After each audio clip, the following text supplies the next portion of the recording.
Hello बच्चों, यहां दिया गया है कि particle is moving in a plane. Clear? Particle is moving in x y plane. Its velocity and acceleration at a certain instant is 3 i cap plus 4 j cap meter per second and acceleration is 5 i cap plus 15 by 4 j cap. Find the rate of change of speed of the particle. अच्छा भैया, rate of change of speed मतलब हम लोगों से पूछ रहा है tangential acceleration. क्या पूछ रहा है?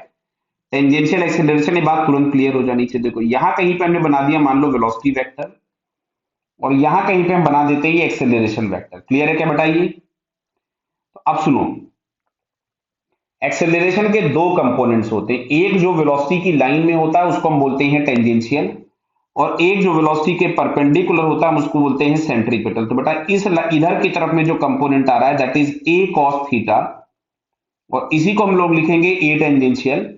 और एक कंपोनेंट इधर की तरफ में आता है ए साइन थीटा, जिसको हम लोग लिखेंगे सेंट्रीपिटल। और हम लोग इंटरेस्टेड किस में है? Find the rate of change of speed पूछा गया है आपसे, मतलब tangential acceleration.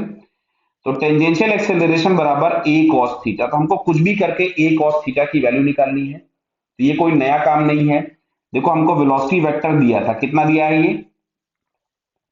3 i cap plus 4 j cap.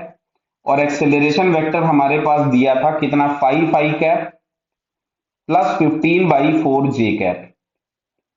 हम इन दोनों का डॉट कर दें, इन दोनों का डॉट करेंगे तो ये मिलेगा 15 प्लस 15, मतलब ये हम लोगों को मिला 30। और ये जो 30 हमारे पास मिलेगा वी डॉट ए, मतलब इसको हम लोग लिख सकते थे वी ए कॉस थीटा। क्या लिख सकते थे? वी ए कॉस थीटा लिख सकते थे। और अब हम लोग इंटरेस्टेड हैं ए कॉस थीटा में, तो ए कॉस थीटा में 30 अपॉन वी लिख सकते हैं। तो भाई वी का मैग्नीट्यूड हम सभी लोगों को समझ में आ रहा है। मॉड ऑफ वी अगर हमको निकालना होगा तो it should be 3 square plus 4 square, जो कि हो जाएगा 5। तो यहां से हमारे पास आएगा 30/5। तो 30/5 हम लोगों के पास मिल गया 6। तो जो भी टेंजेंशियल एक्सेलरेशन है दैट इज 6 मीटर पर सेकेंड स्क्वायर। तो जो भी इसका आंसर पूछा गया है तो इट इज 6 मीटर पर सेकेंड स्क्वायर। क्लियर बेटा? Okay, all the best.